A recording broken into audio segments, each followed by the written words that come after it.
Praise the Lord. Good morning. கர்த்தர் நல்லவர், அவர் கிருபை என்றும் உள்ளது.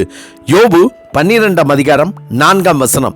என் சிநேகிதரால் நான் நிந்திக்கப்பட்டு தேவனை நோக்கி பிரார்த்திப்பேன், அவர் எனக்கு மறு உத்தரவு அருள்வார்.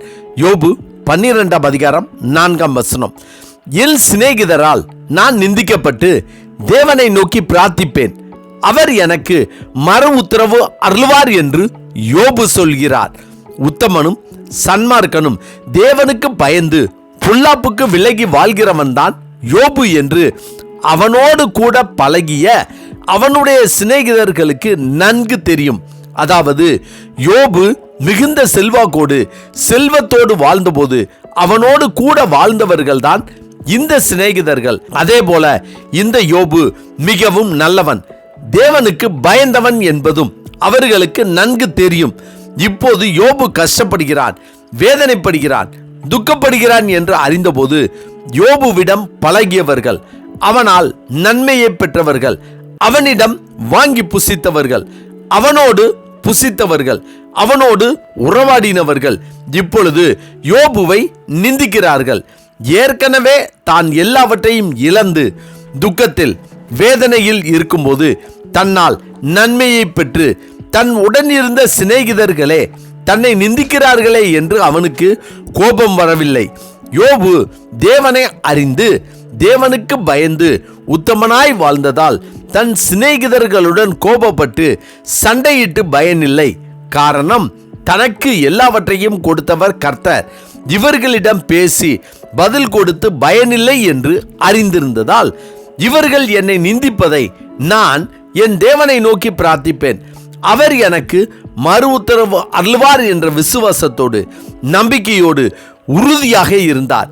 எனவே யோபுவின் விசுவாசத்தின்படி நம்பிக்கையின்படி அவரின் பிரார்த்தனையை கர்த்தர் கேட்டு அவருக்கு மறு உத்தரவு அருளினார்.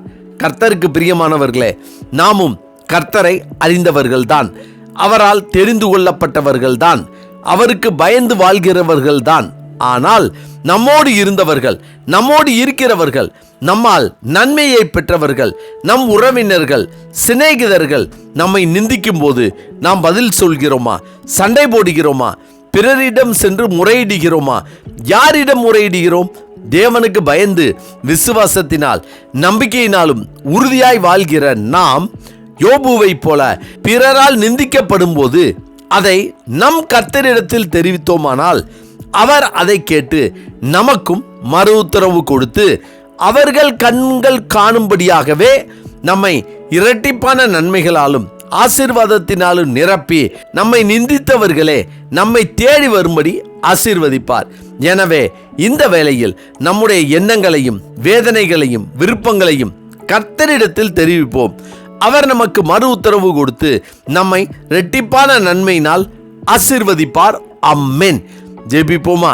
சர்வ வல்லமை உள்ள சேனைகளின் தேவனாகிய கர்த்தாவே, எங்களை சுற்றி இருக்கிறவர்கள், எங்களோடு கூடவே இருக்கிறவர்கள், எங்கள் சத்துருக்கள், எங்களுடைய நண்பர்கள் மற்றும் உறவினர்கள் என யாவராலும் நாங்கள் அடைகிற நிந்தைகளையும் அவமானங்களையும் வேதனைகளையும் துன்பங்களையும் துக்கங்களையும் எங்கள் தேவனாகிய கர்த்தரிடத்தில் விண்ணப்பம் மூலமாக வேண்டுதலாக பிரார்த்தனையாக நாங்கள் செலுத்தும் போது தேவரீர் அதை கேட்டு எங்களுக்கு மறு உத்தரவு கொடுத்து எங்களுடைய நிந்தைகளையும் அவமானங்களையும் போக்கி இரட்டிப்பான நன்மைகளாலும் ஆசீர்வாதத்தினாலும் எங்களை நிரப்பியறல வேண்டும் என ஆண்டவராகிய இயேசு கிறிஸ்துவின் இன்ப நாமத்தில் ஜெபிக்கிறோம் நல்ல பிதாவே. ஆமேன், ஆமேன்.